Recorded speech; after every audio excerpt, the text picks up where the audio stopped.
D.A. Barnes, Dr. Disneyland is back, and he is a best-selling author, keynote speaker, and Disney historian. He's battled a life-changing battle with a brain tumor. He's written 2 best-selling books, The Wisdom of Walt, Leadership Lessons from the Happiest Place on Earth, and Beyond the Wisdom of Walt, Life Lessons from the Most Magical Place on Earth.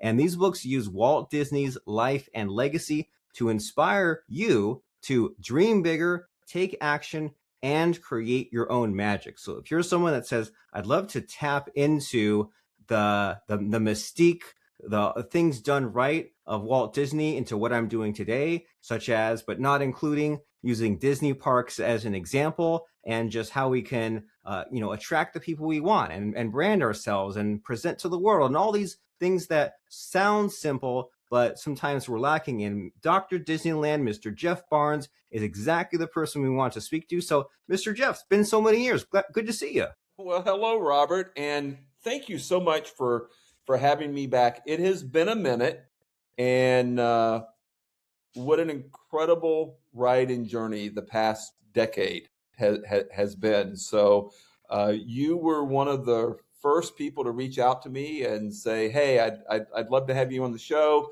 I'd love to talk about the work that you're starting. And I know that you've been living your own great story, and I've been up to some interesting adventures. So again, I feel like I'm coming home today. Very nice. And I feel the same way. I think this is your 3rd time here. And I talked to you when I first started my show, and then maybe 3 years in, and then now it's over 10 years in, and we will see each other on social media. And I still remember things like how cool it sounded that there was a university course for Disney. Like, that's even cooler than when a university has like a film course or a juggling course.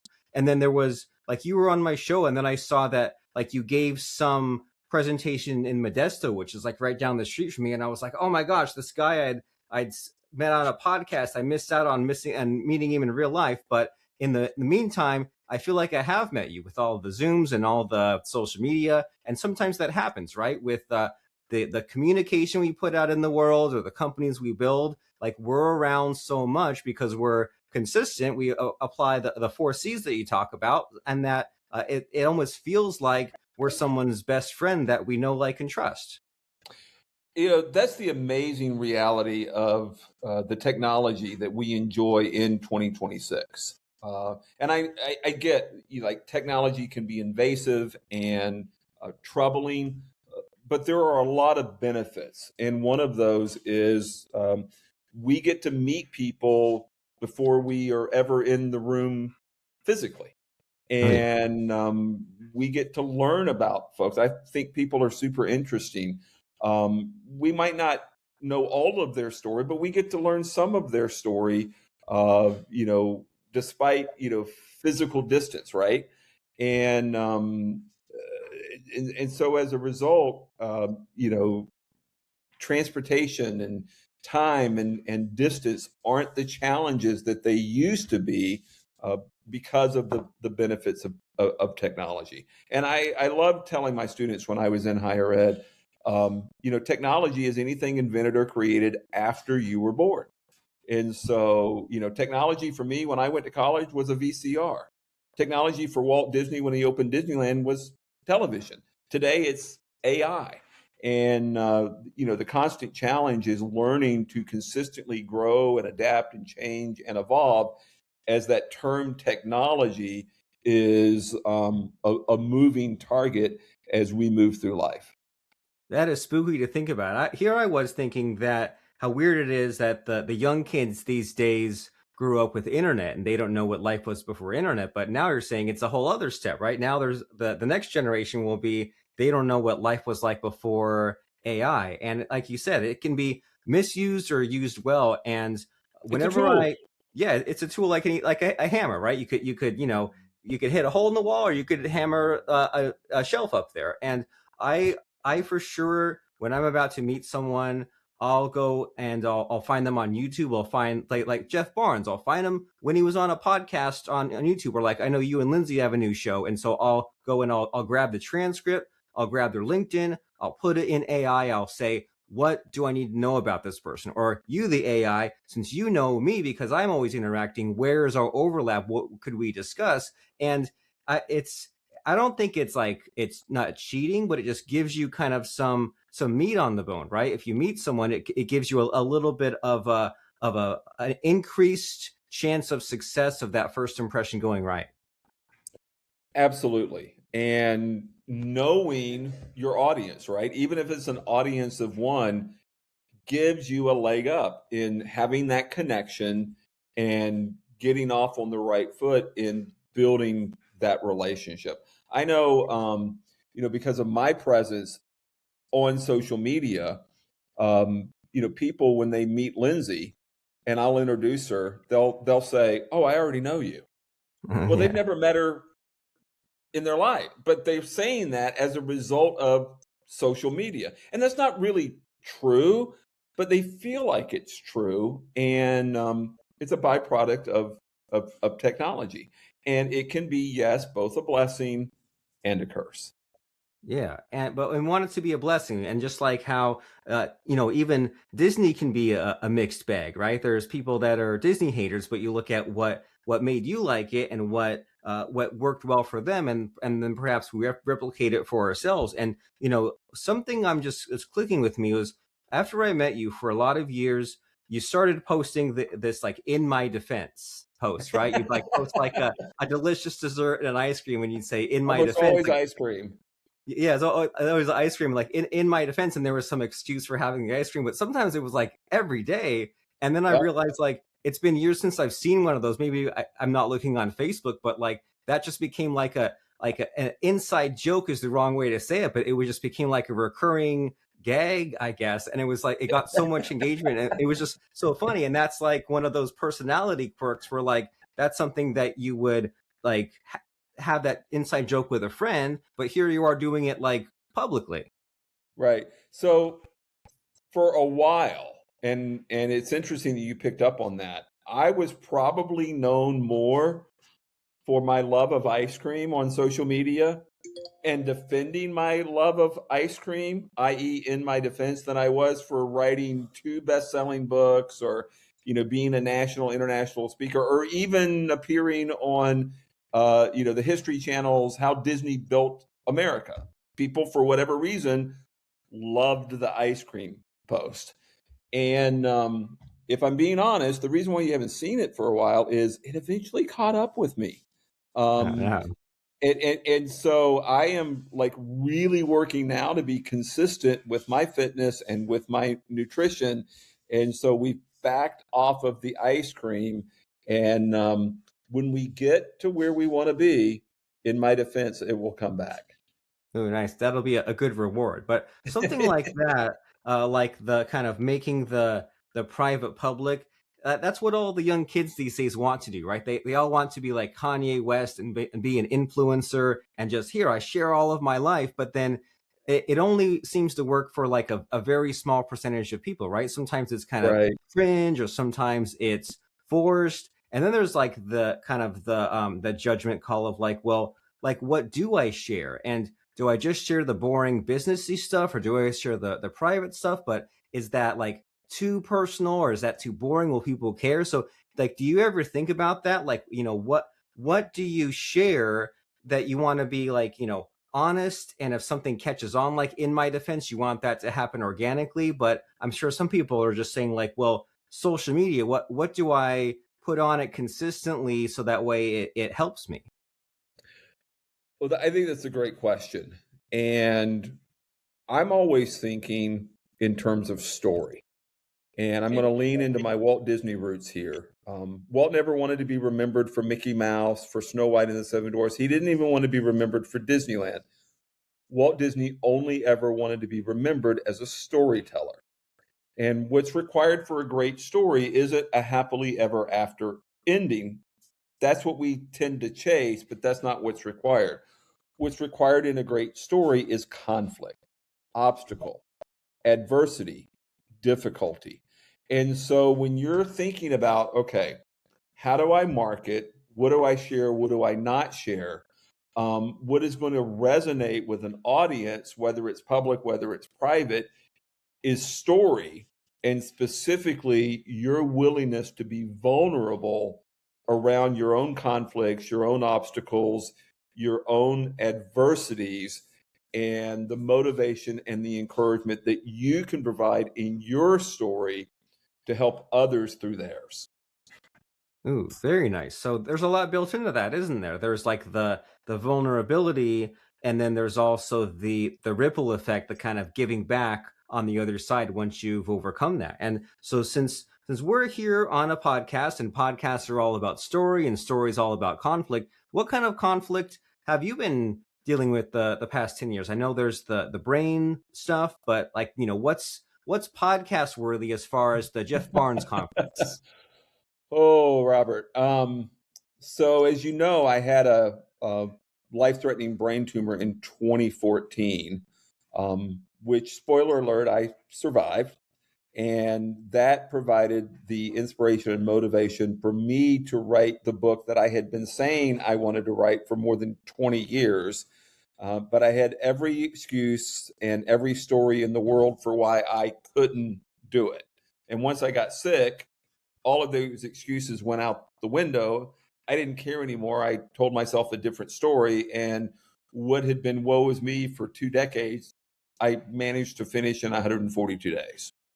Nice. I then wrote a second book in 2017, had a second brain tumor. Walt Disney hated sequels. I never wanted to write, or I had trouble writing the first book. I said I'd never write a second. I did that just a couple of years later. The real sequel I didn't want to have was a second brain tumor, especially in 2020, because that, of course, was the year of COVID. My personal life fell apart. And since then, I have remarried and left a 22-year career in higher education so that I could focus exclusively on writing and speaking full time. And it's been an amazing adventure, not free of conflict, not free of adversity and difficulty, but truly leaning into this idea of sharing a story and having a message that's helping other people with their story and getting through whatever challenges they're facing personally, professionally, as an individual, or as a company and corporately. Very cool. You told yourself a new story, and I'm curious, like, what is the problem with sequels, right? Like, because I think there's, there's the worry of like, well, is the sequel change too much, or do I retread? And by also, I still want to be known for this thing, but I don't want to be out of date. So when you're making that second book, like, why would Walt hate the sequel book so much? Well, Walt always wanted to be moving forward. He hated repeating himself. And he was interesting because he had one foot in the past, i.e., he loved history, he loved nostalgia, he loved Main Street USA, circa, turn of the century, 1901. And yet he had another foot in the future, i.e., Tomorrowland. And so, his disdain for sequels really goes back to the Silly Symphonies in the 1930s, which is sort of a almost forgotten series of cartoon shorts that became kind of a sandbox for him after the success of Mickey Mouse, but before he got into full-length animated feature films via Snow White and the Seven Dwarfs. And The Three Little Pigs was a massive hit and a massive success. And we're in the middle of the Great Depression. And, Who's Afraid of the Big Bad Wolf kind of became a theme song for the country. And movie theater operators were like, more pigs, more pigs, more pigs, because they enjoyed the revenue. People found a nickel to go see this short about the Three Little Pigs. And Walt did it. He did it reluctantly. It wasn't nearly as popular. And he went on record to famously say, you can't top pigs with pigs. And so we don't see a sequel to Snow White and the Seven Dwarfs. We don't see a sequel to Cinderella. Even after he built Disneyland, cities around the country and countries around the world keep calling and they're clamoring. They want their own Disneyland. And Walt goes on record saying, no, there'll never be another Disneyland. Now, of course, today the sun never sets on a Disney park anywhere in the world. And his final dream and his final vision and final goal was, of course, Walt Disney World in Orlando, Florida. But that wasn't about Magic Kingdom, or what I like to call Disneyland 2.0. That was all about Epcot, which was supposed to be the city of tomorrow or the city of the future. He was only doing Magic Kingdom to get the revenue necessary for building Epcot, the experimental prototype community of tomorrow. And so for Walt, the sequel story was really about the failure of the second Three Little Pigs short, and then wanting to make sure that you're moving forward and not just resting on your laurels and not just repeating yourself. Ooh, nice. And that seems to be like a show business problem, doesn't it? You think of musicians, actors, filmmakers.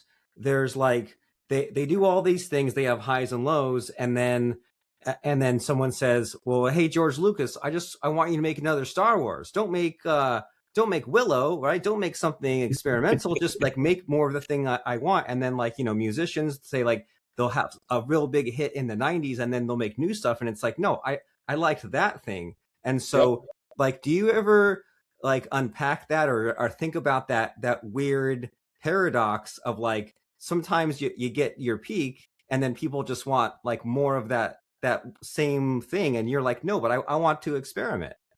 Oh, it is a challenge, because as a creator, do you keep creating and exploring new and different frontiers, or do you owe something to your audience and stay responsive to the market, right?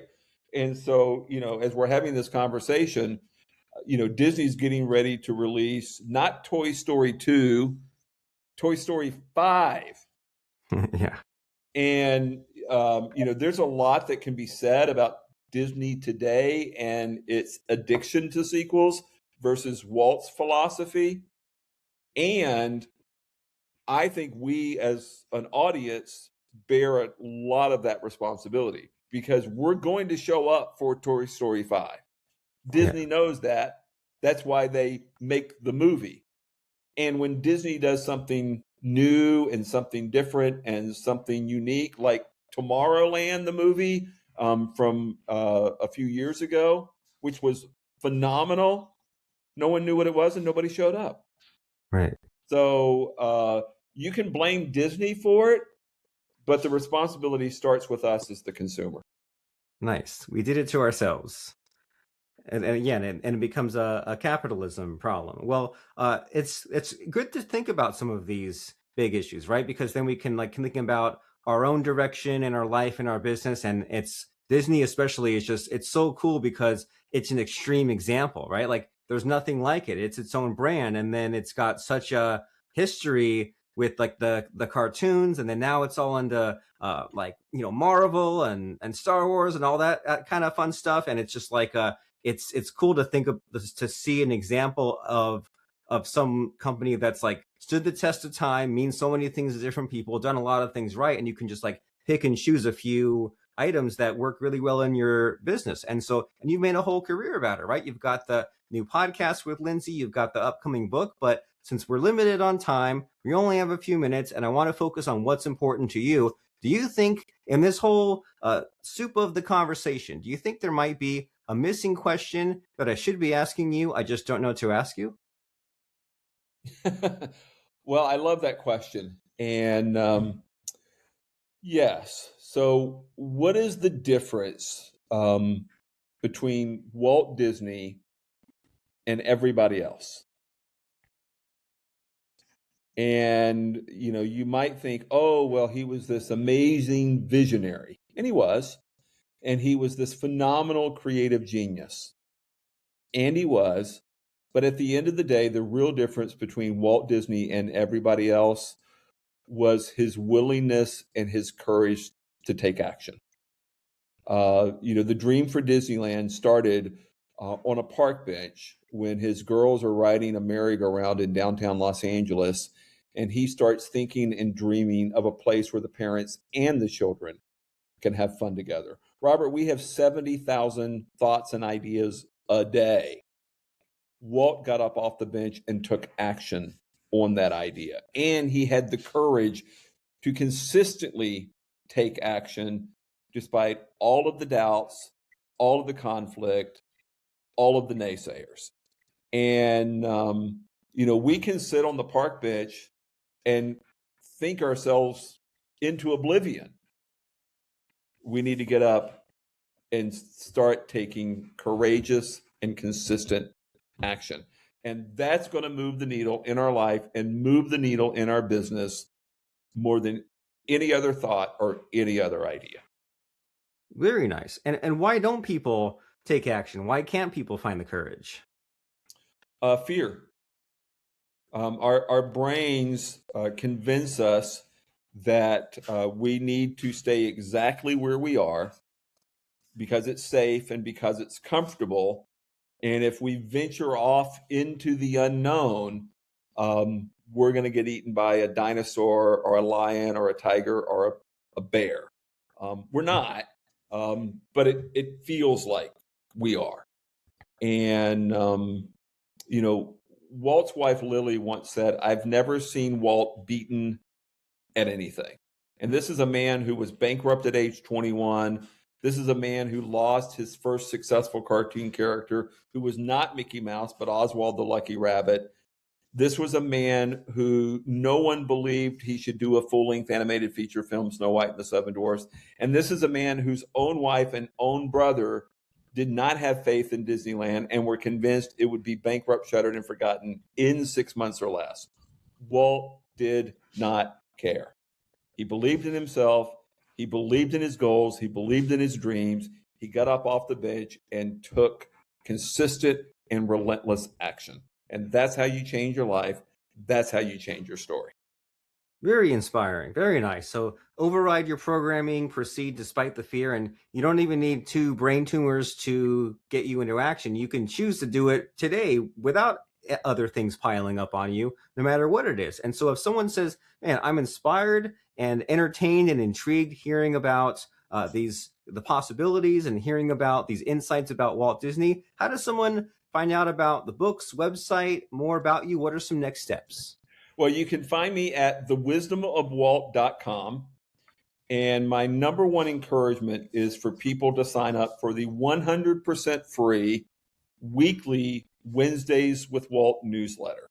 You're going to get stories about Walt Disney, Disneyland, Walt Disney World that are going to motivate and inspire you where you are, who you are, what you're trying to do, what you're trying to accomplish. Again, it's 100% free, and it will keep you up to date with the Wisdom of Walt podcast. It will keep you up to date with where I'm traveling in the country and in the world, and keep you up to date on the latest books and latest projects. Very cool. And is it too soon to talk about the latest book? Not at all. So Lindsey and I this week are putting the finishing touches on a brand new book, Nothing Can Stop Us Now, Timeless Tips for Your Happily Ever After. And it is a relationship book based on Disney ideas and Disney themes.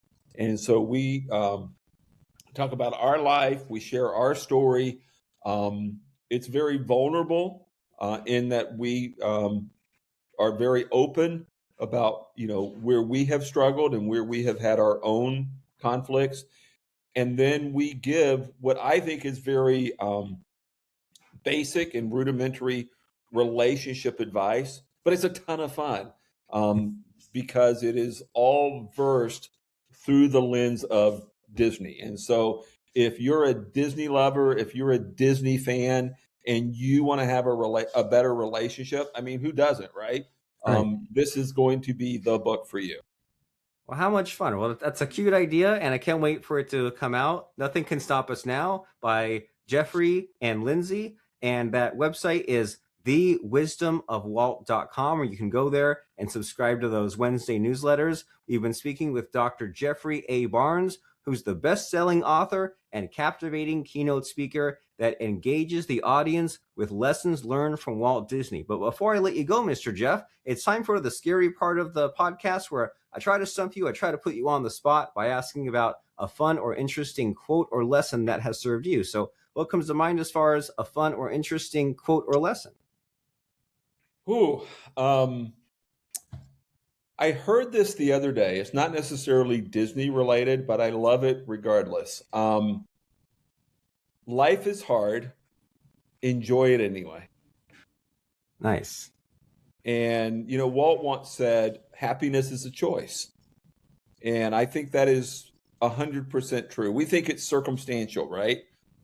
We think we'll be happy when. We think we'll be happy if. And when we do that to ourselves, we find that we're in this constant state of waiting. And for so many people, it just never happens. You can make the choice to be happy right now. You can make the choice to be happy today. And yeah, you could very well be going through some hard things. I get it. And you can still enjoy today, and you can still enjoy life. Very wise. Very good. So we can choose to be happy despite any other circumstances. And we can find out more about these books and about these insights and so much more by going to thewisdomofwalt.com. And you can be the hero in your own story and subscribe to that podcast, get the book, subscribe to the Wednesday newsletter, and so much more. So Mr. Jeffrey A. Barnes from thewisdomofwalt.com. It's been such a blast speaking with you again, catching up. Let's do it again soon. Thank you, Robert. Can't wait to come back.